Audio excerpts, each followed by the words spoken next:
So as we discuss a path forward, whether it's in resource development or in any other industry, we always remember the importance of working in partnership with Indigenous people and communities and realizing that together we are stronger and we get to envision an industry that works for all of us. So thank you for doing the land recognition and recognizing the path to reconciliation is a tremendous path for economic opportunity as well.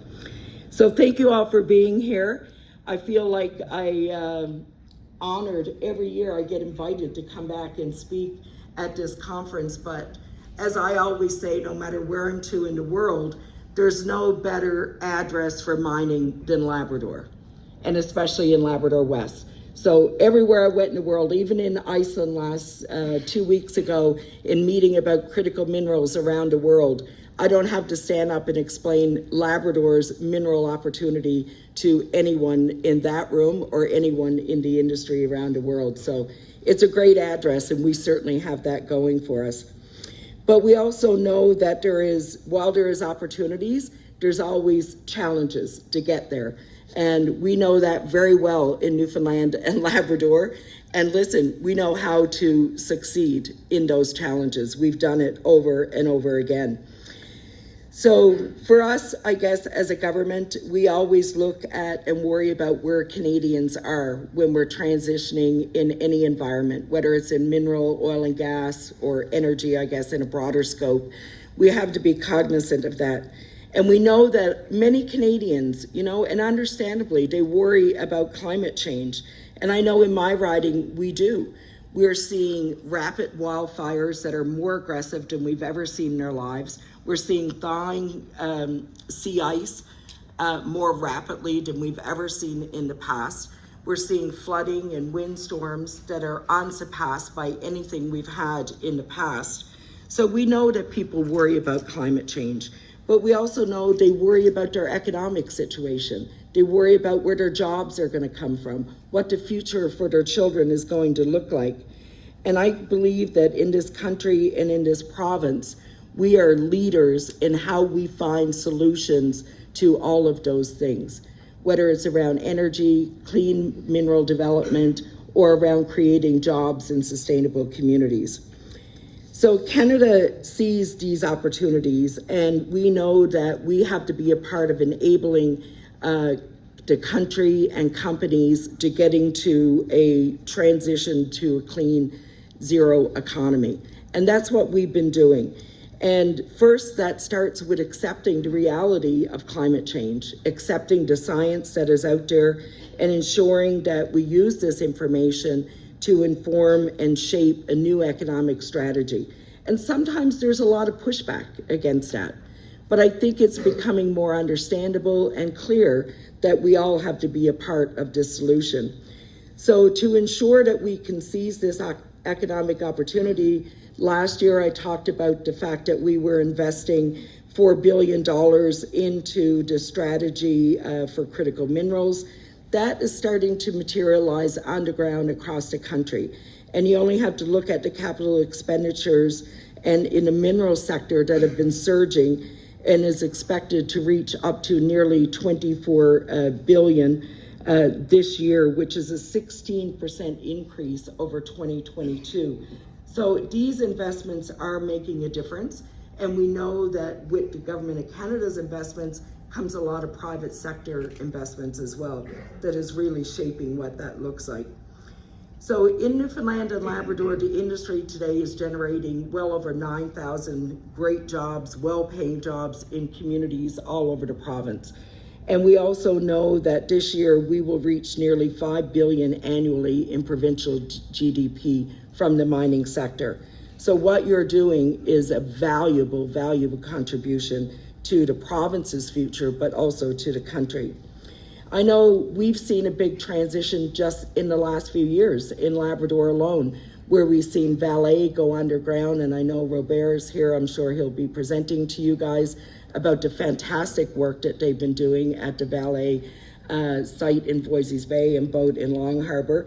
We've seen the expansions at IOC and the technology conversions that are happening there. I know they're going to be presenting to you on what advancements they have been making, which is very exciting for us in that region. We look at Tacora Resources and the fact that they are looking towards manganese. They have a future plan of where they want to go in the industry. They're restructuring their company. I know they're going to speak to you. Brian Penny is here. So these are all very exciting when you look at what's happening with rare earths, both with Torngat Resources, with Search Minerals. These are new developments that are happening on our doorstep that are allowing us in Labrador, in the province, and throughout the country to continue to lead. I always am so proud to talk about that in our province and in Labrador, we are one of the largest exporters of iron ore and nickel to the world. And not only are we a large exporter, but we're a very conscious exporter of reducing our environmental footprint, of ensuring that we put the cleanest, greenest, most competitive products into the marketplace. That is what will allow us to keep our edge and allow us to continue to be successful in a very global and competitive market. So we are at a different place today than we were yesterday, and we're going to be in a different place tomorrow because we're at a turning point in the entire industry where sustainability and economic viability are no longer competitors. They actually come together to make the entire industry stronger and allow us to be a leader in competing interests, no matter where that will be. So I think that realization is there and is allowing us to keep pace with these changes at a rate that maybe we couldn't even imagine 5 years ago or even 3 years ago. And we are doing that. So the investment is critical. I don't have to tell any of you guys the success of integrating technologies into any industry these days, but integrating it into the mining industry has given us a tremendous competitive advantage, because we're not only reducing our environmental impact, but we're also building an industry that will have more stability, it will have more resilience, it will reduce the operational costs for many of these large-scale industry sectors, and it will have greater appeal to your investors, which is what you want and what we want.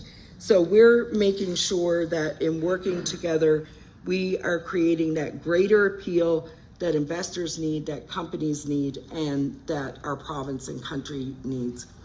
I know we're here talking about mining and mineral development, but I want to touch on something that is very important in our province as well, and that's the oil and gas sector. And we hear lots of conversations over the last couple of years about oil and gas and how we need to turn the corner on technology and reducing emissions in that industry as well.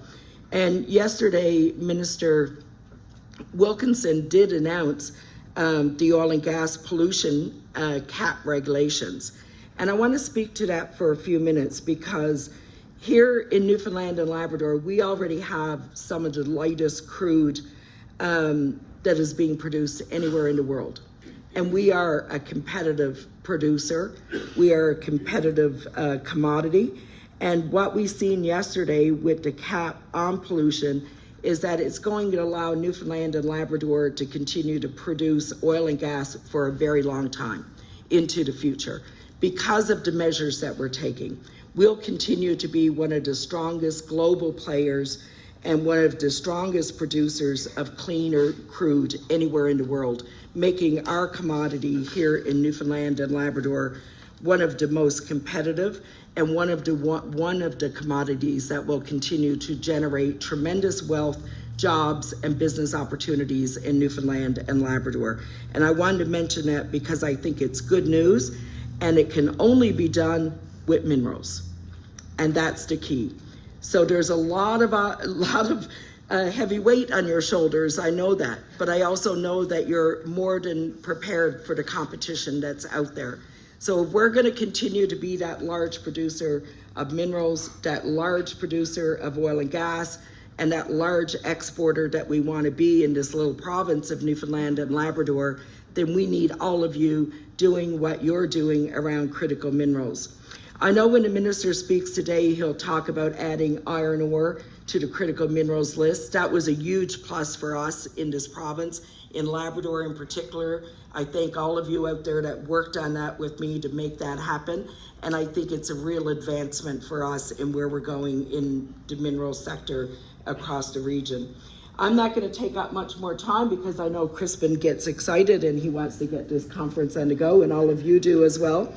But I think for my part, just to speak a little bit about Labrador for just a moment before I finish, you know, I really believe when I talk about mining in the industry, I talk about it from a perspective of being a leader, not just a player. And I think that's where all of our heads are.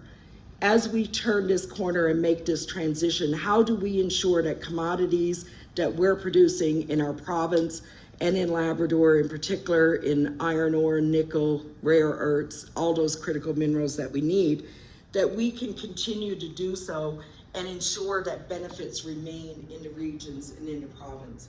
And we have great examples of companies in this room who have been able to do that and create great jobs on the ground, grow communities, grow industry, grow businesses. One of the challenges that I continue to have is that although we're producing more, we're exporting more, we're growing the industry, we're making more money, the population is not growing. And the population in Labrador, despite the fact that we've added thousands of new jobs, not 1,000, 2,000, or 3,000, but thousands of new jobs in the mineral sector, we're still seeing a shrinking in population. And a lot of that comes back to a whole bunch of things, the challenges of infrastructure, not having enough housing in communities, not being able to offer families the things that they want to be able to come and move and start a new life in another part of the country. So I want to see more focus on that as well. As we grow the mining sector, as we grow our ability to be a global competitive player by keeping our emissions down, by keeping our product green, and employing people in good, high-paying jobs, let's talk about how we grow our province, how we grow regions like Labrador, make it more attractive for families. And in growing our communities, we're going to grow a whole lot more opportunities for people. And so I'd like to see a little bit more focus in those areas as we turn the corner and transition to a new economy. And how do we create that space in Newfoundland and Labrador? No matter what corner of this province we live in, we know that there is room to grow. There is room for more opportunity. There is room for more jobs. And there is room for a stronger future for those communities. It will take all of us to do it, but I know we can do it.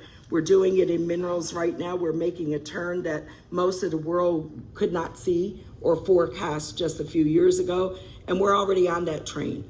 And many of us have already started to turn that corner. So there's lots more to do. We can do it together. And I just want to say I'm so proud of the mining industry in this province, and every opportunity I have to talk about it and to put a plug in for the great work that you're doing, I take that opportunity. And the mining industry is only as strong as the businesses and the supply sector and the workforce that enhances it.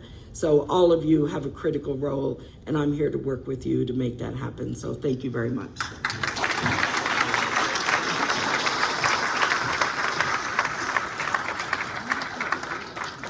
Thank you so much, Yvonne. It's always great to hear your perspective on our sector.